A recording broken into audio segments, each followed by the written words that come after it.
September 480 BC. Dawn broke over the island of Salamis and lit up with silver the narrow strait that separated it from mainland Greece.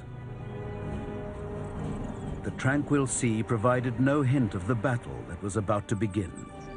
By the day's end, the Mediterranean would flow red with blood. At stake was nothing less than the future and independence of Greece, a patchwork collection of islands and city-states which lay just outside the reach of the greatest empire in the then known world, Persia. Persia was the world superpower of its day, enormously wealthy, enormously self-confident, the greatest multi-ethnic, multicultural empire the world had seen.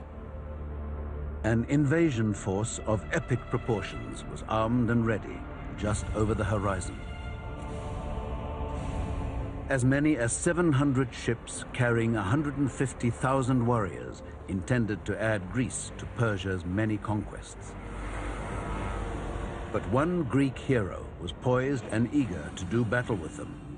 His name was Themistocles, an Athenian admiral and statesman who'd been preparing for this moment for many years. But going up against Persia, the world's greatest superpower of the time, would be no day at the beach for Themistocles. Hello, I'm Peter Weller. First of all, the Greek naval fleet was outnumbered 2-1. Second of all, Themistocles faced the almost insurmountable problem of trying to unite a completely disparate and contentious group of warriors into one command. You see, the good news about the civic development of ancient Greece was the city-state. Each of these city-states was sort of a self-contained, self-reliant mini-country within Greece. But the bad news about the civic development of ancient Greece was the city-state.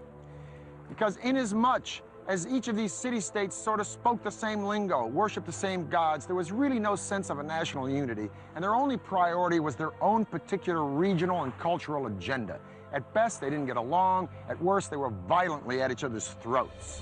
Themistocles was no stranger to waging war against the Persians.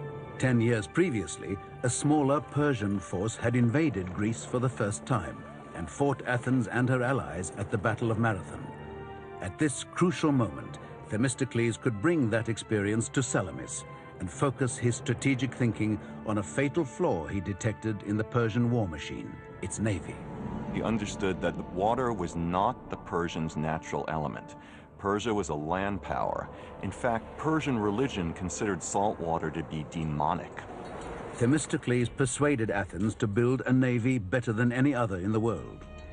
Work began at breakneck speed to launch a fleet of 200 triremes, the most lethal warships of the ancient world. Trireme's about 130 feet long. It's light and sleek, and it's tipped with a wooden ram covered in bronze at the water level, and that is the offensive weapon of the trireme. Themistocles' fleet of triremes was completed in only a few years, and just in the nick of time. In the spring of 480 BC, Persia launched its invasion. Themistocles knew the Persian fleet outnumbered the combined Greek fleet almost 2-1, so he devised a plan to keep the Greek ships united and level the odds. He had to turn a disadvantage into an advantage, the fact that he had fewer ships than the Persians. So he had to lure the Persians, if you like, into such a battleground that they could not advance the whole ranks, so he can actually concentrate their power and strike it. So the best place that he could do that was at the Straits of Salamis. So Themistocles laid a trap to lure the Persian fleet into the narrow Straits of Salamis. Themistocles was a very cunning man, a great trickster. Themistocles knew that the Persians preferred to win battles through diplomacy, through intimidation, and through buying traders. On the eve of battle, Themistocles sent a trusted servant across the straits and into the Persian camp. The servant played the role of traitor, telling the Persian commander the Greeks were in disarray, and if the Persians sent their ships in the night, they could surprise the Greek navy at dawn. The Persians took the bait.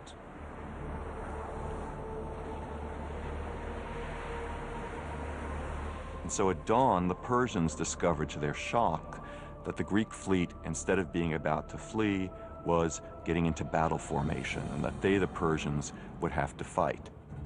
So it was a perfect setup of a battle by Themistocles.